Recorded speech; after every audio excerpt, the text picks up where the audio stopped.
Hi everyone, welcome back to my channel. Thank you for staying tuned. Yeah, so previously we talked about how we can write well if we don't have a solid English foundation. Now we are moving on to the third part of the step one, okay, of step one. Yeah, phrases and clauses. All right, so let's move on then. Okay, so phrases and clauses. So why do I need to bring this out? Because it's very, very important for you to know phrases and clauses. And if you have got this concept, then it would be very easy for you to stretch a sentence from a very short one to a long one. Yeah, so if you can grasp this idea, that would be better. Okay. So let's have a look. Phrases.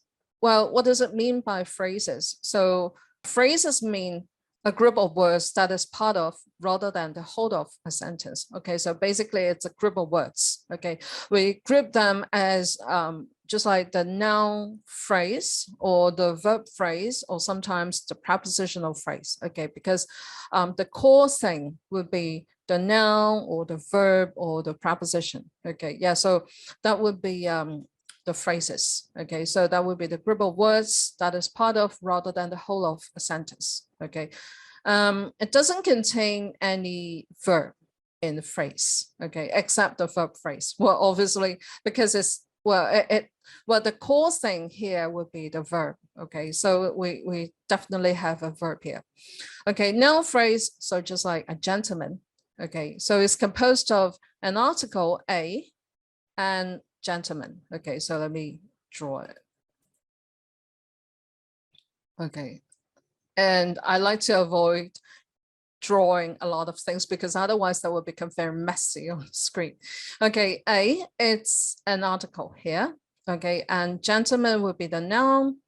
Then what about the verb phrase? Okay, so the verb phrase would be has been working. Okay, so previously we have the auxiliary verbs. Okay, has been. Okay, and then the core verb would be working. Okay, so it's in the present participle form.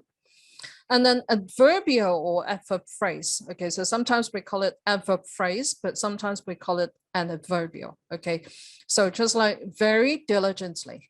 Okay, very diligently. Well, diligently, obviously, it's used to describe a verb, whereas very would be used to describe the degree of diligence. Okay, and then since this morning would be telling the time. Okay, the time something happened.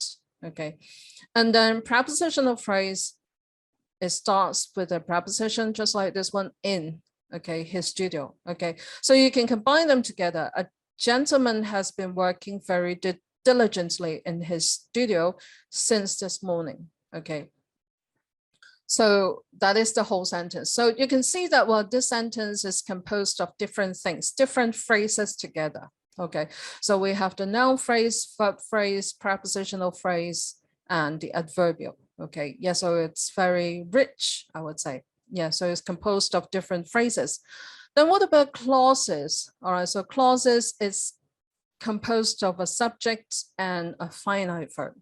Okay, so a finite verb, that means a verb that would tell you the tense. Okay, so that is the past tense, the present tense, or the future tense. Okay, so that would be the finite verb. So that is the most basic structure of a sentence. Okay, so just like she is running. Okay, she is the subject, is running would be the final verb. And then an aunt died. Okay, an aunt would be the subject. Okay, so it's composed of the noun aunt and the article an. Okay, and then died would be the final verb. Okay, in the past tense. Okay, so that's the clause. Okay, but you can still tell that it is also a sentence. Why? Because it starts with the capital letter. Okay, capital letter N. Okay, so this is an article, whereas this one is the pronoun. Okay, she, capital letter, and ends with the full stop. Okay, so this one, these two ones would be the sentences. Okay, but then they are very, very short sentences. Okay, so what does it mean by sentence? Sentence is a group of words, usually containing a verb that expresses a thought in form of a statement, a question, instruction, or exclamation, and starts with the capital letter and finishes with the full stop. Okay, so just like these two examples, she writes. Okay, so it's composed of a subject, she, and writes would be the verb. Okay, so it's very, very simple. But then what about this one? This is also a sentence, but then it's composed of a very complicated sentence structure, I would say. Yeah, so she obviously is the subject and the writes would be the verb. Then as a freelancer here, can you see? As a freelancer is actually a prepositional phrase. Yeah, because as is a preposition here. Then comma, writing mostly science fictions and love stories. Okay, so this bit would be the present participle phrase. Okay, writing mostly up to here. Okay, so this one is the present participle describing what this freelancer is doing. Okay, describing the action. Okay, what she does for her life. Okay, writing mostly science fictions and love stories by contributing to a number of newspapers.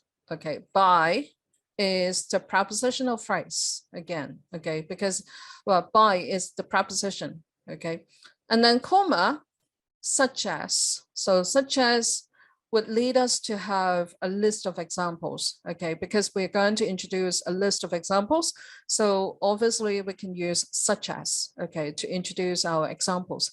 Then such as the New York Times, the Guardian, and the Washington Post, okay. Now, can you see, this is a complicated sentence, or what you call the, let's see, it's a very complicated sentence. Okay, yeah, it's composed of the core sentence, she writes as a freelancer, and then afterwards then is followed by some of the present participle phrase and prepositional phrase, and then some of the examples to make it a very complicated sentence. Yeah, so that is what we do. Okay, and most writers would do. That is, they would try to write a very simple sentence, and afterwards they insert a lot of things, throw in a lot of things to a sentence to become something like this. Okay.